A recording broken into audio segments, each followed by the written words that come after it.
It looks like we have a good turnout so far. Wonderful. We have a great presentation today. I'm just going to wait a few more minutes to make sure everyone gets in and gets settled.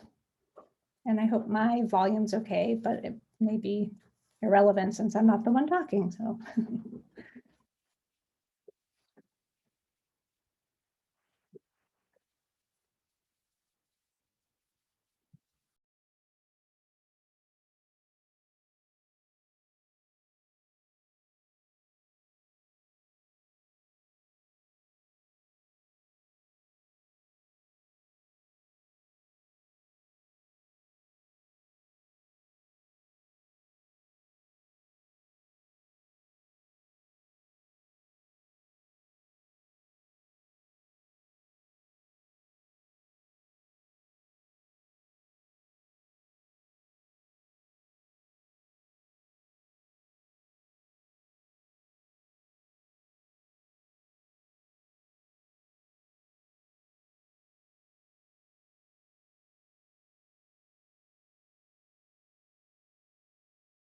Muted. Okay, there we go. I am unmuted now. So it is just now 1 o'clock, so we will go ahead and get started. Welcome everybody to the MiALA 2021 annual conference.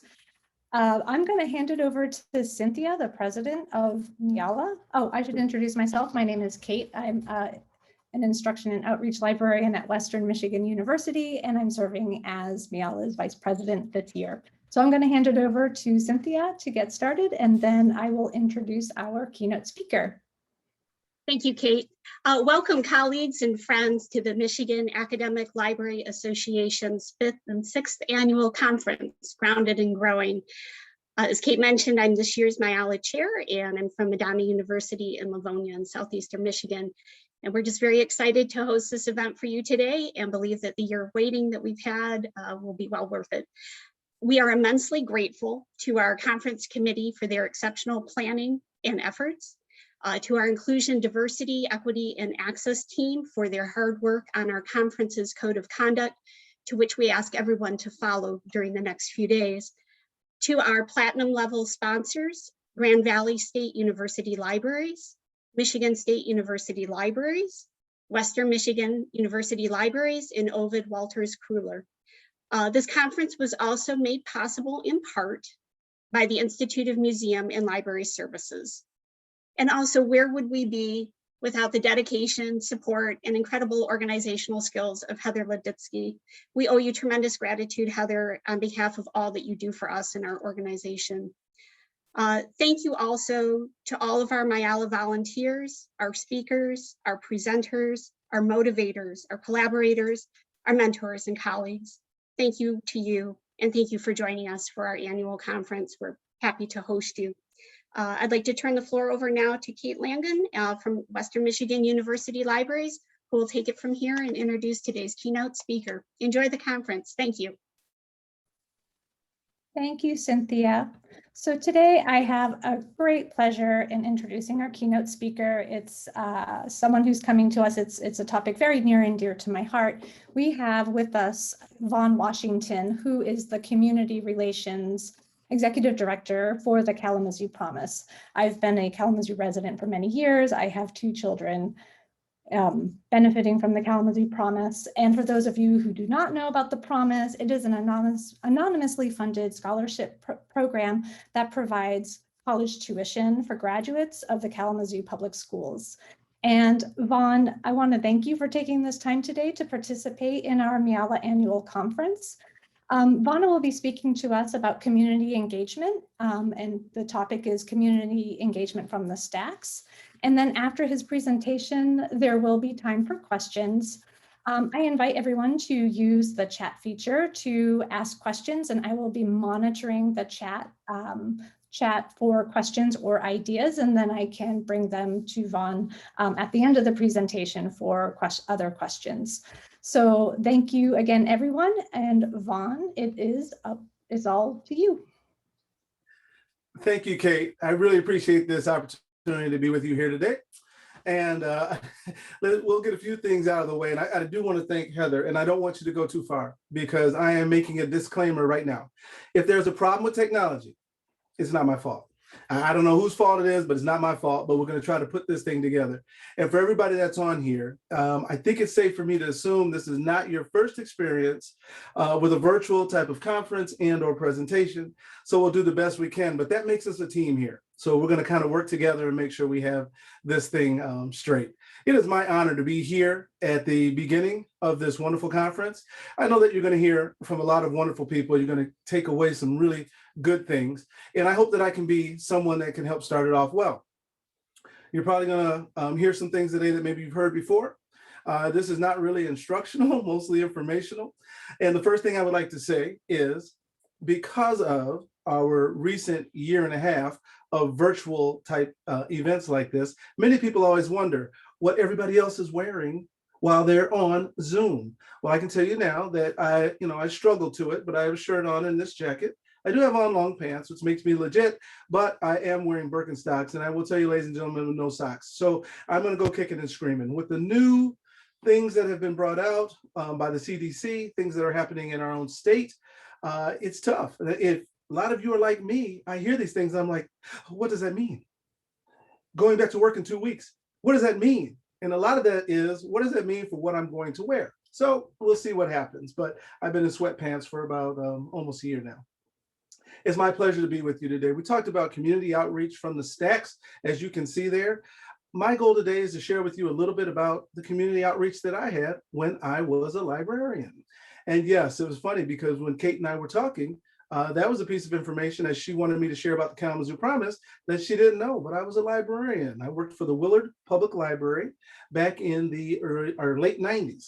And it was one of the best experiences that I had as a children's librarian. And so I'll get a chance to blend some of those things today. So the next few things that you'll see are going to be some pictures and try to put a couple of stories along with those pictures, as I was a librarian and also a varsity boys basketball coach with Kalamazoo Central High School as I started my journey in the public schools, eventually becoming a principal. And while I was a principal, I'll tell us a little bit of a story about one of the great things that happened to us at Kalamazoo Central High School. So if we're ready to go, I'll talk about this community outreach from the stacks and grounded and growing.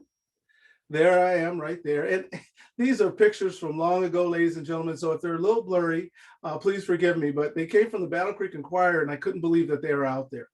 But I was excited to be a children's librarian. I don't know if you can tell, the smile does indicate that is real. I loved every minute of it. I worked with some wonderful individuals at the Willard Public Library. Rick Halsey was the CEO or director of the library at the time and gave me so many opportunities to do wonderful things.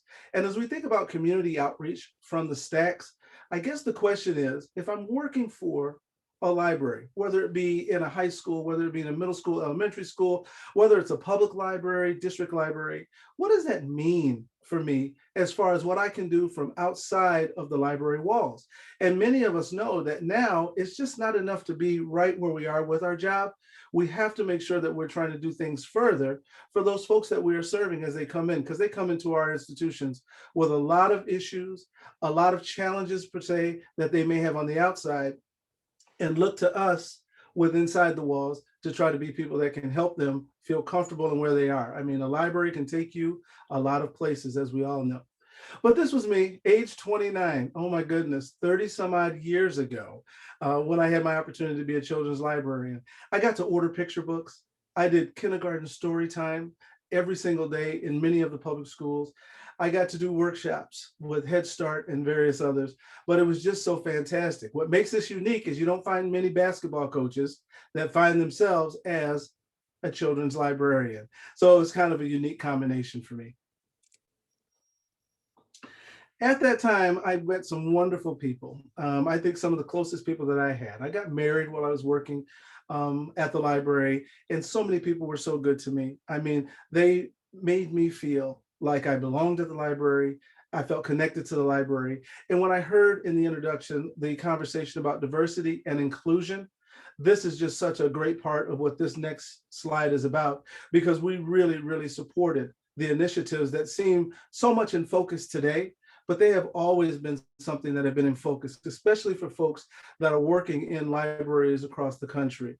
We know the importance of diversity and inclusion. We know the importance of making sure everyone feels as if they have a chance to move forward. That's what we do. And it was just a wonderful time. So we always had and celebrated Black History Month events, and it was something that we thought was extremely special. And we didn't just do it with books. We were able to bring in speakers, we were able to bring in presenters. We had folks come in that gave us a true depiction of their experiences, what they felt and how they felt about Black History Month. And also reminded us, and this is the best part of the libraries, because the books are always there, is that Black History Month is more than just a month. It's every single day. And our work at the library and the resources there help remind us of that. So here's one story, and we'll try to do this without getting extremely emotional. So in Battle Creek, the W.K. Kellogg Foundation had an event called Experts in Residence. And what it was you could invite an expert to come to your community. And on many occasions, it was a book author, it was an illustrator, it was someone that had something that they were putting out there that a lot of people were aware of, mostly in an academic setting. And if you brought them and you collaborated with others in the community, you could have some of those expenses paid off by the W.K. Kellogg Foundation. And some of those things could be in kind. So as a young librarian of 29, I thought, hey, why don't we invite somebody really popular, really a big celebrity to come to Battle Creek? Now I knew that was cost a lot of money and more than just typically what the Expert in Residence program would pay for. But I thought we'd do it anyway. So we sent out 40 letters to everyone that we knew, Maya Angelou being one of them, and so many other celebrities. We tried to get Oprah Winfrey and various others. We sent them out. And lo and behold, a few weeks after we sent the letters out, Maya Angelou's folks came back. And I'm telling you, it was fate, because who better to bring into a setting like that than one of the most infamous poets of our time and any time. So Maya Angelou said that they would come, and ladies and gentlemen, I will tell you, she was really popular at the time, and still in her life will always be, but it cost about $30,000 to make this happen. And she would come for 1 hour and give us a speech. We wanted to do it. So I collaborated outside the walls of the library. And remember, Rick Halsey was my boss at the time. He let me do this. This is one of the most important parts of the story, is that I was empowered to be able to give it a try. Went out and got various folks in the community to come together. We got in-kind contributions for the auditorium from the school system. We got in-kind contributions for hotel stays and things that were required for someone of her celebrity to come and be with us.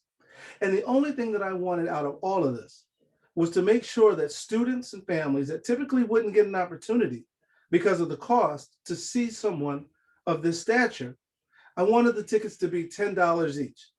Now, this was where everybody thought it was going to be an extreme challenge. I remember going over to the auditorium and counting every seat personally over and over again to get the calculation of how much it would be at $10 a ticket to make sure we could meet this equation. And we had to come up with at least half of the 30,000, if you will. Rick was a great guy, but he was super busy. And when I went down and told him we wanted to try this, he said, yes, go ahead and do that.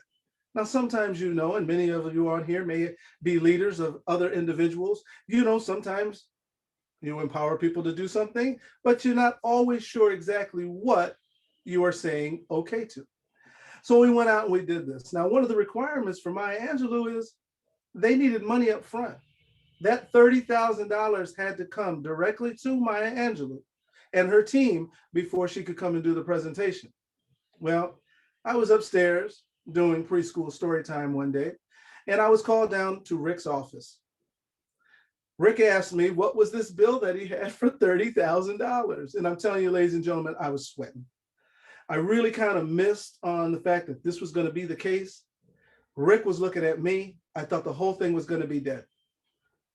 One of the most important times of my life as a 29-year-old was when Rick looked at me and said, can you make this happen? And as scared and as nervous as I was, I said, yeah, Rick, we can do it. And don't you know, he signed off on that opportunity to have Maya Angelou come. A few days later, the tickets go on sale. I'm just going to tell you, and I don't know if any of my old friends from Willard Library are on this today, but I had many people who doubted that I was going to be able to do this. They even laughed at me. They thought you have started and got this library into something that will never recover from. So the tickets were on sale at 8 o'clock in the morning. I was very excited, but I was nervous. 8:05 came, I went upstairs. 2 tickets had been sold. People were chuckling. This is true story. By 8:20, I got a call because I went back up to the office. I came downstairs. There was a line down the block, down the street, Van Buren Street in Battle Creek, and they were asking if we had more tickets. I got calls from folks in Kalamazoo who were partnering with us. They had no more tickets. 20 minutes, sold out. I had the only 200 tickets in my pocket because I saved them just in case. Long story short, ladies and gentlemen, Maya Angelou came to Battle Creek. It was a remarkable presentation that she put on, standing ovation, children, families that never would have an opportunity at something like this got a chance to see Maya Angelou and hear her. And she did her Ain't I a Woman speech. It was tremendous. It was wonderful. But the chance that was taken, the empowerment given to me, and the thought of doing something outside of the walls was something that was pretty amazing. When we start talking about community outreach from the stacks, grounded and growing, these are some of the things that we have to take, but they don't come without risk or challenges.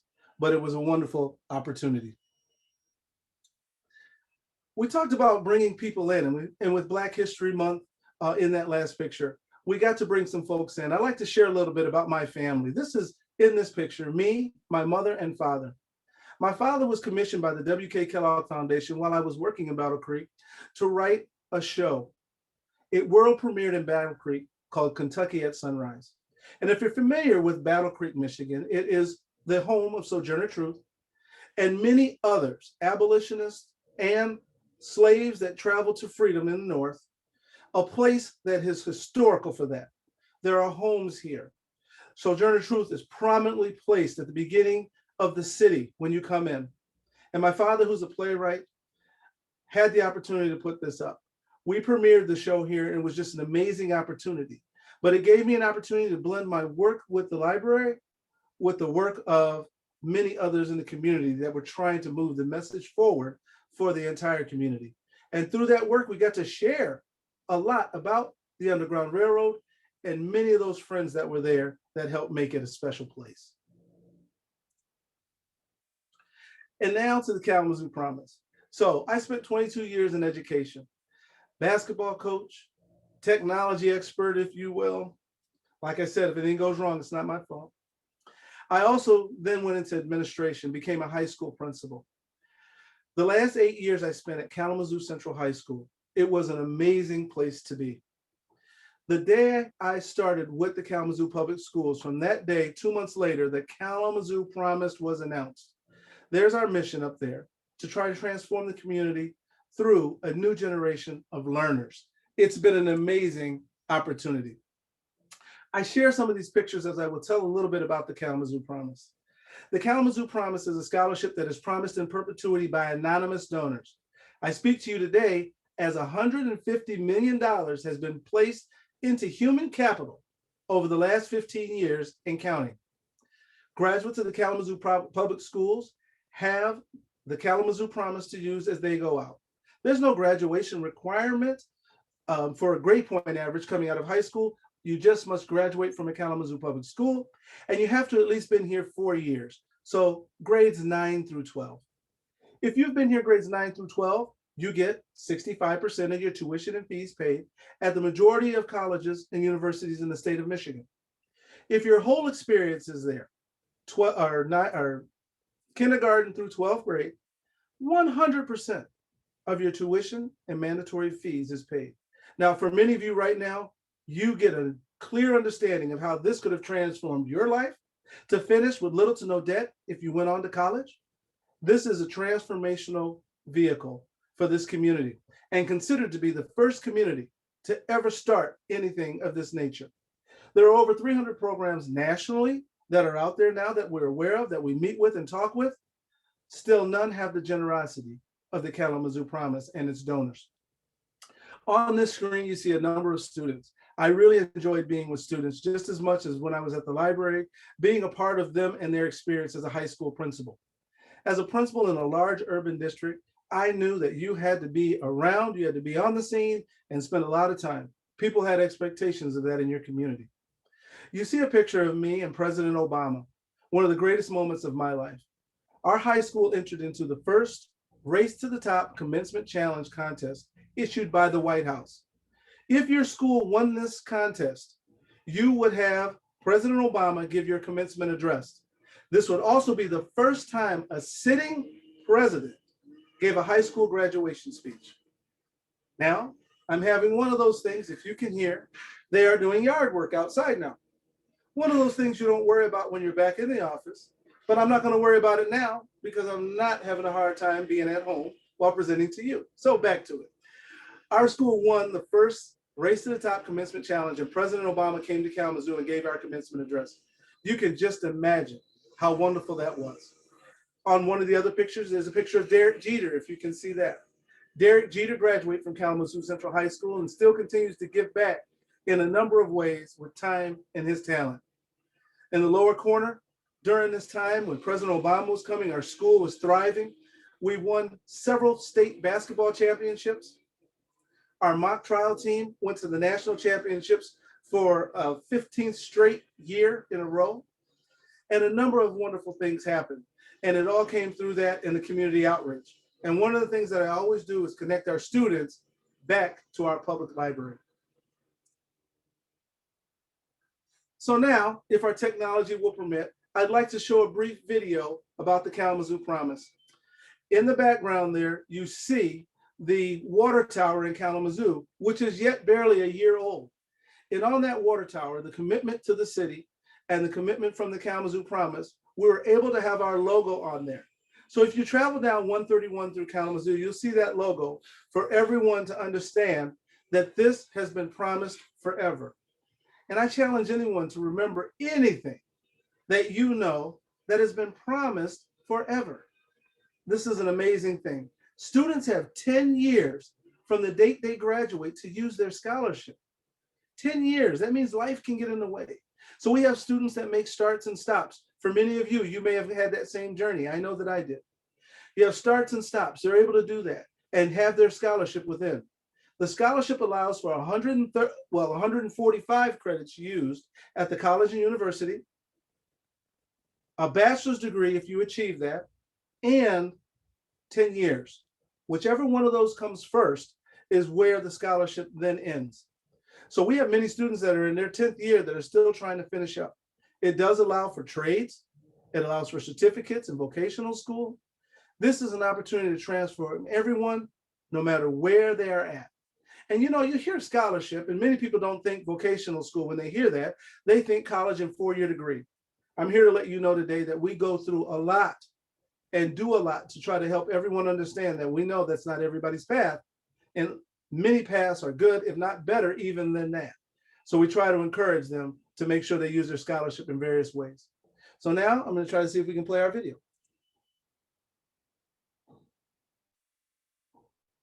Any path worth pursuing begins with hope and a dream.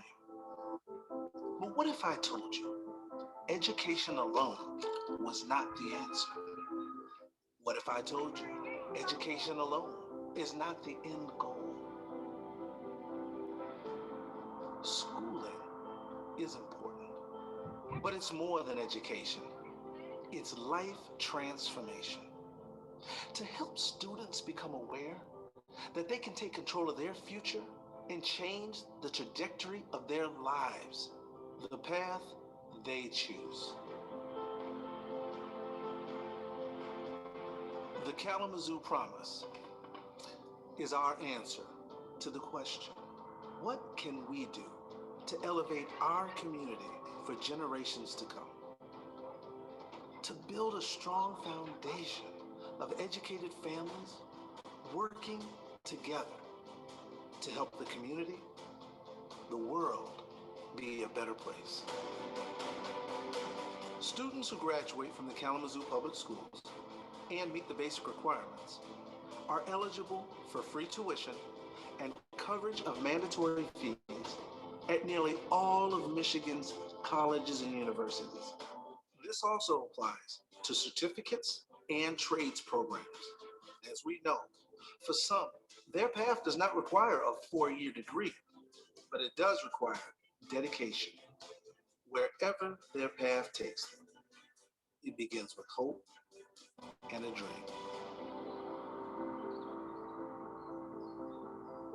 This promise was made in perpetuity. This is forever. It's not going away. And we're just getting started. And we believe so are you. Your path, your promise.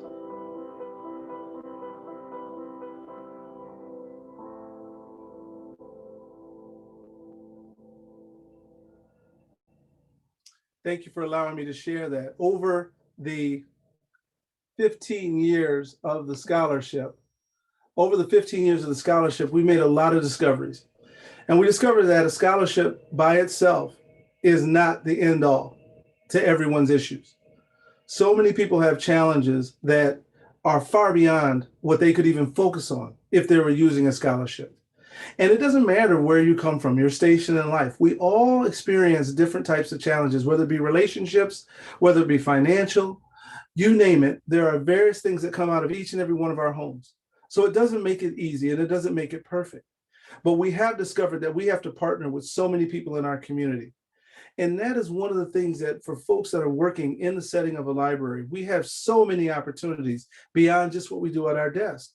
And I'm sure that many of you have wonderful stories about community outreach that you have engaged in.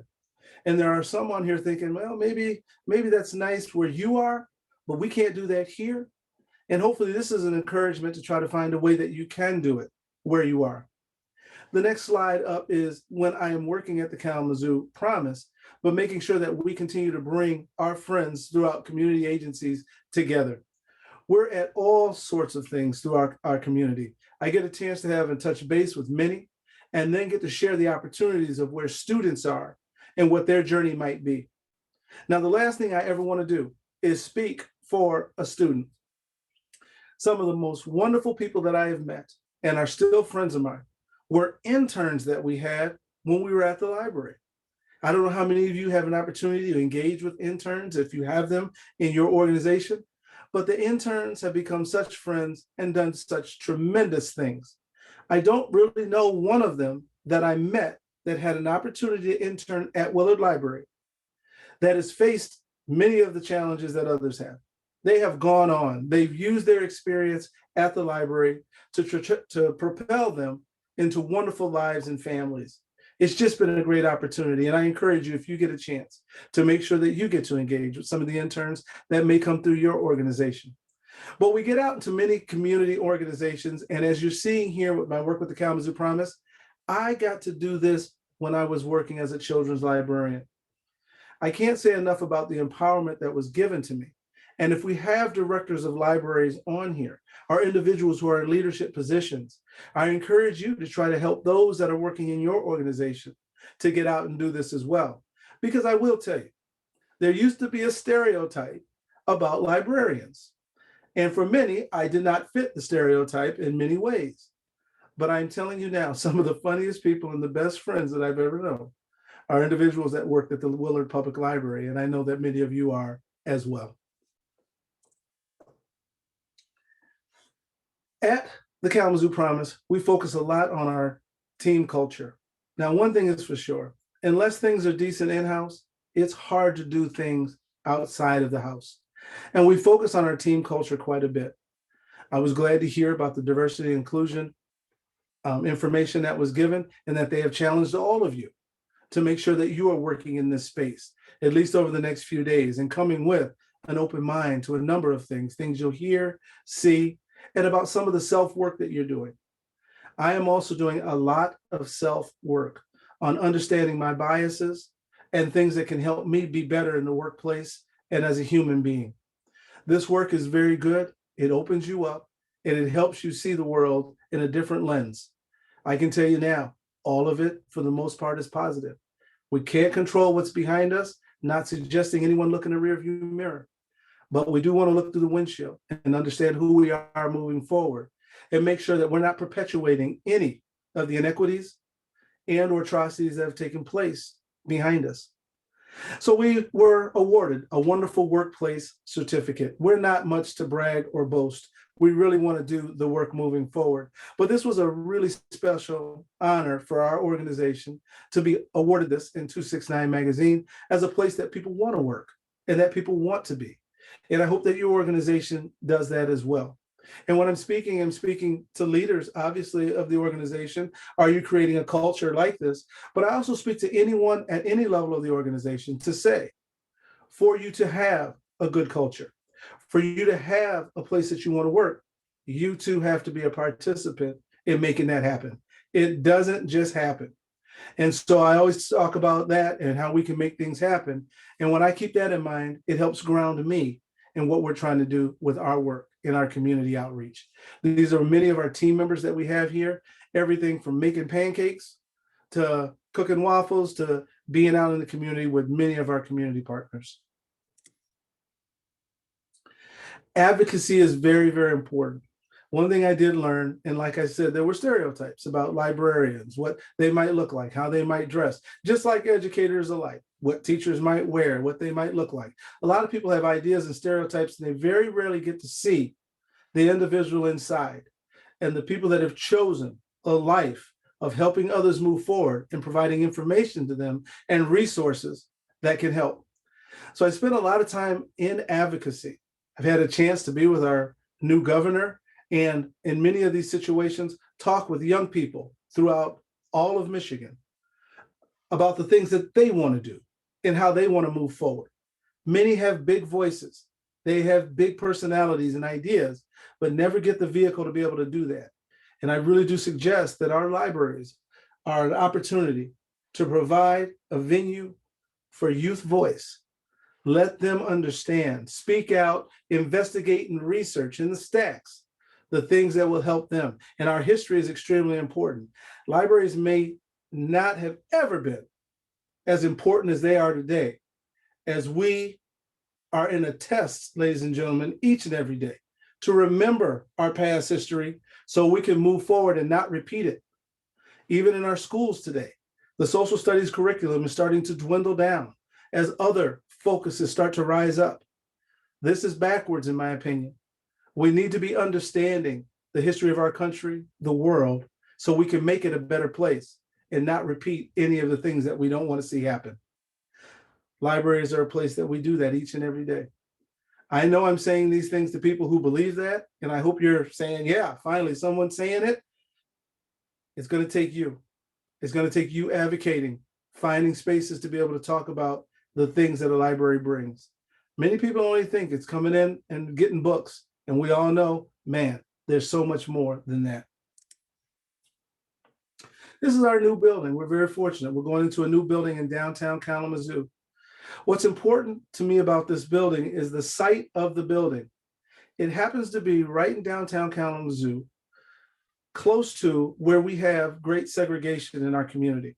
Many communities have that side of town, if you will, and that's based upon the structure that was nationally put in place to have people that had less resources all in one place. We have that in Kalamazoo too. So beyond the Kalamazoo Promise, we still have segregation. We're considered one of the most segregated cities in the state of Michigan, even though we have this wonderful opportunity. We have 33% poverty in Kalamazoo. We have a large homeless population that's still trying to find and make a way for housing, and housing is at an all-time low. So even though we have the scholarship, we have our challenges. This facility is going to allow us to provide more resources and work together with those communities and families that we serve. It's extremely important to be able to do that. And we're finding a way by providing a facility that lets us put wraparound services in, and you name it, virtually anything else that will allow students to move forward with their scholarship. It's important to us. And while graduation rates are up, if you look us up after this, you'll find graduation rates are up. The number of students who are graduating are up. When I first started, about 450 students were graduating, well over 700 students per high school. Of the 3 high schools that we have, over 700 students per are graduating high school now. The numbers are wonderful, but now we're concerned about where it goes, about their foundation, and how they do moving forward. I believe this is one of our last slides, and it talks about volunteerism. We go out and we volunteer quite a bit. We have volunteered even with that building that you've seen, but on days in our community when there are opportunities, we like to get out and we encourage our team to do it together. This has been something that's been really special for us. And if you're an organization that's looking, how can we get out there? I can't do it myself. Maybe you do it as a team. Maybe you do it in a team in a particular area. And I know some of you probably already do that. But for those who are looking for how to get in and how to make a difference, this might be a way to do that. Because there's still going to be some people on the screen saying, man, I can't do none of that. I'm an introvert. We don't do that here. It's just not a part of how we make it happen. I'm one person. How can I do anything alone? That happens. But I'm going to tell you now, as a team, a lot of things can work. So maybe that is the approach that you get to take when you're trying to put your community outreach together. Before I go into question and answers, and hopefully I got to shed a little bit of light on the Kalamazoo Promise and the work that's being done there, but also my opportunity and how other people uplifted me. I can never talk to anyone without talking about the folks that gave me an opportunity. They didn't have to. Rick could have said, no, we're not doing any of that. Many others could have said, hey, leave it alone. We're not writing away, and your students can't try to get the president to come, if you will. All types of things could have happened that could have changed this story, but it was because of others like many of you. In the time I spent in libraries, I had the only opportunity for me to study when I was in college was I went to the library. I brought as many things as I could. I don't think I was supposed to have water or anything in there messing around, but I would have my whole little station set up with some granola and those types of things. I'd put my music on, and the library is a place for me to get it done. So I've always had a connection to that. But for many of you, if it is community outreach, if we want to be grounded and growing, our libraries and our communities are a place to start. Thank you for allowing me to be with you today. I believe question and answers, I'm not sure, they may be in the chat. Kate and Heather will help me work through that. But if you have something else that you'd like to have me elaborate on, scholarship or other, please let me know. Juan, thank you so much. There's a lot to think about, and that was really inspiring. And I think I should have done a better job of introducing you and why we focused on getting you here to speak to us. I found that the Kalamazoo Promise is a great example of community engagement and growing, for learning for opportunities. And one of the things that's always interested me in this is, what do we do once they are at the university? You have grown our future university students, and now they are with us. So I just wanted to, that's my question, but I can see there are several others coming up in the chat. So I'll say we'll do maybe 15 minutes of questions and answers. So we have one from Sharon Carlson. How is the Kalamazoo Promise being documented? Has any thought been given to collecting histories? Also, Sharon's our former archivist at Western Michigan University, so I appreciate her dedication to that. Hello, Sharon, how are you? And if I'm not mistaken, I think we did touch base at one time about our archives. So I may remember that in my memory, but which isn't always correct, but we do want to talk with you. So the W.E. Upjohn Institute has been a research partner from day one, and they are doing ongoing research all the time. Michelle Miller Adams has written 2 to 3 books about the Kalamazoo Promise, but we need to archive our information. And as we are making our move, I think that was the first time I thought to call over to Western to talk about how we can archive this story for generations to come and for those generations that are using the scholarship. So you reminded me again, let's connect and we'll put this together so that we make sure we have all the information moving forward. Another question's coming in from Jessica Hronchik. She's from Hope College. I hope that's still accurate, Jessica. Forgive me if not. She's asking if you could share more specifics on how local libraries partner with the Kalamazoo Promise.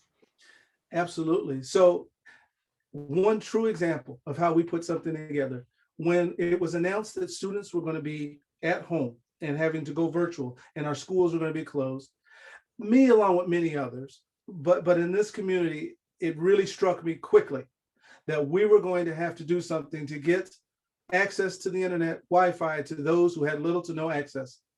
So I called our friends at the library, our friends at the public school, our friends at what's called the Foundation of Excellence for the City of Kalamazoo, and a few others. And we came together in a small group.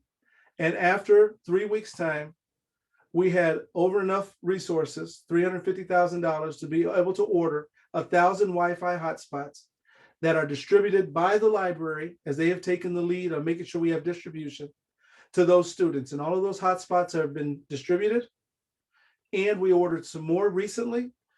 And that same group is trying to look at a long-term solution so that we can make sure that all of our students have Wi-Fi, not only in a time of desperation like we just had over the last year, but just think of the disadvantage of those who have little to no access, even when going home every day from school, against their counterparts that have the opportunity to continue their studies with research and resources through using the internet.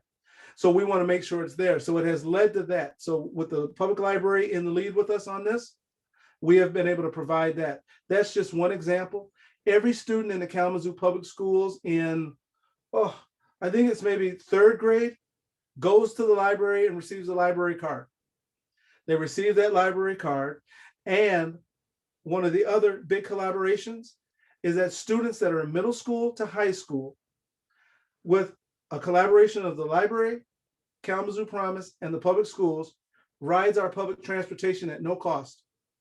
So for many of them, they can get to work, they can get to various others, stay for tutoring, and do all those two things. And that is paid for also by the Foundation of Excellence from the City of Kalamazoo.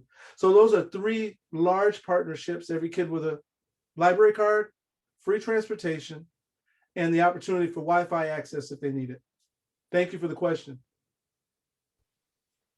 Yeah, that library card is pretty awesome. Makes it easy.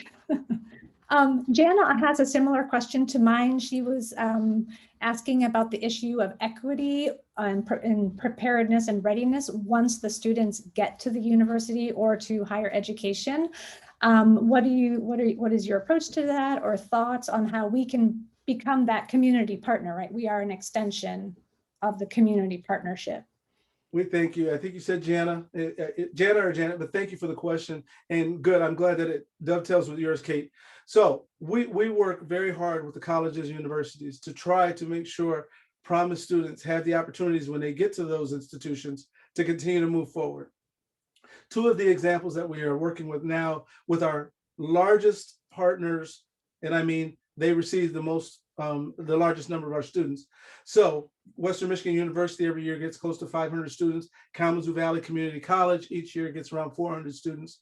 We have individuals that we have on our payroll, but are employed at the college, both the college and the university, so that they can work with our Promise students to help them on their admissions work, to work with the admissions and financial aid offices, to try to help Promise scholars that need that extra assistance have a place right there at the college or university. Our next group to start to do this may be at Michigan State. And then there are various other schools that have groups on campus, support groups of other Promise scholars to try to go to. But we really would like to formalize that more, because while we are very excited about a large number of students graduating and going to school, every year, 1/3 of our students go to our local college, community colleges, 1/3 go to Western, 1/3 go to KVCC, Kalamazoo Valley Community College, and then 1/3 go throughout the state. But of the 1/3 that go to Kalamazoo Valley Community College, 1/3 of them have stopped out after their first semester. That means there's a number of challenges and things that we have to face and figure out so we can try to help those students move forward. So that's a big concern for us. What we are going to do with our new facility is provide a place for college students, high school students alike, to be able to come to us and help us start to navigate even earlier in their journey some of the pitfalls, some of the challenges, and get them connected with much needed resources. Vaughn, was there a big gap in enrollment in this past fall? Were there a lot of students who just decided not to do anything or just take a gap year? And how did you guys handle that? So yeah, there is no doubt. We faced the same thing, the majority of the country faced. And there were students that said, hey, I can't do this. And a lot of it, the gap year was because of the virtual nature of things. We're all still trying to figure out, even instructors. I heard many teachers who were trying to figure out how to instruct through this format. Many students were trying to figure out how to learn through this format. Parents who are at home managing a number of things, from work to trying to substitute teach for their children and those types of things. So we did recognize a decline in that. Now, surprisingly, many of our colleges and universities, we didn't see as great a decline. Our local community colleges, though, we saw a greater decline, and we know it's some of those same challenges that students have faced even before the pandemic. So we're having outreach. We're calling them, we're sticking with them. They have 10 years to use the scholarship, as I mentioned. So a lot's going to go into those resources. And I think for everybody, and I think for our public libraries, you're going to see an influx of students coming in as they need to use your technology. If you provide the computers and the other technologies for students, I think you're going to see an influx there. You're going to see an influx of students that need to get together with other friends and study. And you're going to see an influx of parents coming in looking for those resources to try to help those students. Because even though they get books in many of the schools, they get books and those resources there, they need outside resources to enhance their work, especially at the college level. I think I have a lot of ideas. Good. I have. We're gonna need them. We have time for maybe one or two more questions, and I see one question from Leanne Rumler. Excuse me if I mispronounced that. And she's wondering why some of the colleges or universities or community colleges have opted out of working with the Promise. Hi, Leanne. So nobody really has opted out of working with the Promise. So I'll say this: when it was first announced, it was all public colleges and universities in the state, period. So the intent of the donors, we believe, was that they wanted to work with the public institutions. This is a public high school scholarship. And so they were going to try to support in that way and give students the opportunity to go there. The Michigan College Alliance, the MCA schools, which was at the time a collaboration of 15 private schools. I'll name a few, I won't name them all, but you have Hope in there, you have Calvin, you have Adrian, you have Albion, Alma, Olivet. Many of those private schools came to us and say, hey, we're out here. What can we do to be a part of this movement and receive Promise scholars?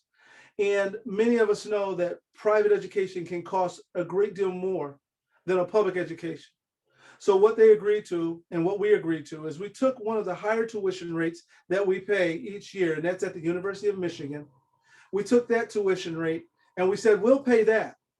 And those privates said they would make the rest up and make a student whole. That was an opportunity we couldn't refuse, especially allowing our students to go to some small liberal arts colleges, one that I benefited from at Western State College in Colorado, a small liberal arts school. So we feel very excited about that expansion.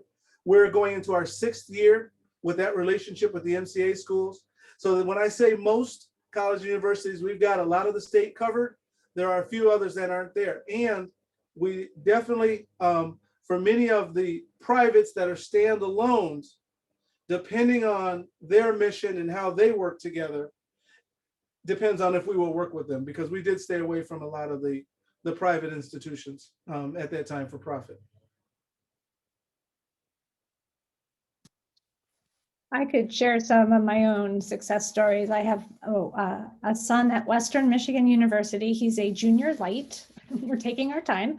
And I have a first-year student at K College. And the Promise has been an immense support just to my family. And I can only imagine what that means after my children get out of college, what that means that their financial stability is just ahead of all the other recent or their cohort of graduates.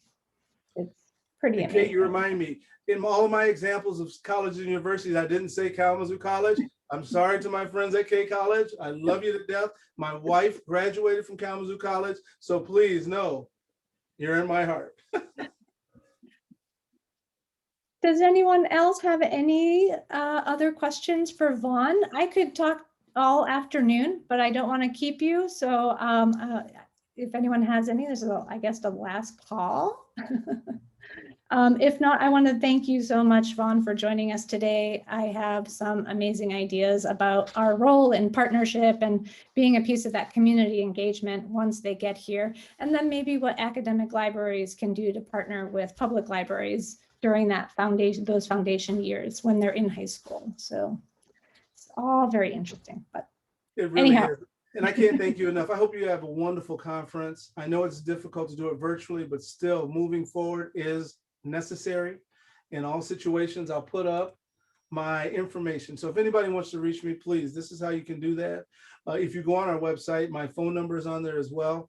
We love to talk to others. I go to communities constantly throughout my day and my work. I'm in different communities working with them on their promise scholarships. If they're going to institute one, whether it's just a thought, whether you're trying to fundraise and put something together, we like to try to be of help. We don't have all the answers, but we've been at it a long time. So if anyone is out there and they want to do that too, and then I love to come and be at many of your libraries. I've been all over from St. Ignace to you name it. Every time I go to a town, I try to go to the library, hello to the folks that are working there. I know the amount of work that you're doing. I know how hard it is. And I know that you are folks that are trying to bridge community and resources each and every day. And I appreciate you for it and my foundation in being a children's librarian. So enjoy the rest of the conference. Thank you, Kate. Heather, we didn't need it, but thank you. And we'll see you again.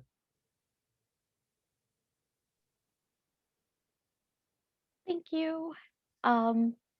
And yep, I did see one question that was kind of like conference related, asking about where the Zoom links are for the breakout sessions this afternoon, and they are all available in the conference attendee portal. So go ahead and log back in there and you should be able to, even if you haven't registered for it, you can still click on the link to that Zoom session. And thank you, Vaughn, very much for this. Was very awesome. This was a really great presentation. Thanks. Thank you. Thank you. Bye-bye.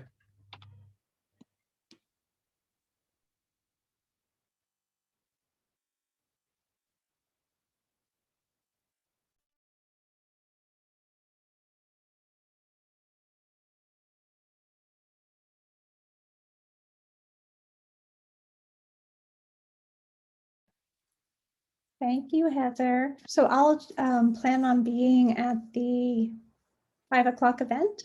Awesome. Okay. Yeah, awesome. I'm going to jump off so I can go. I had a little bit of a break. So that was Okay. awesome. Bye. Great. Bye.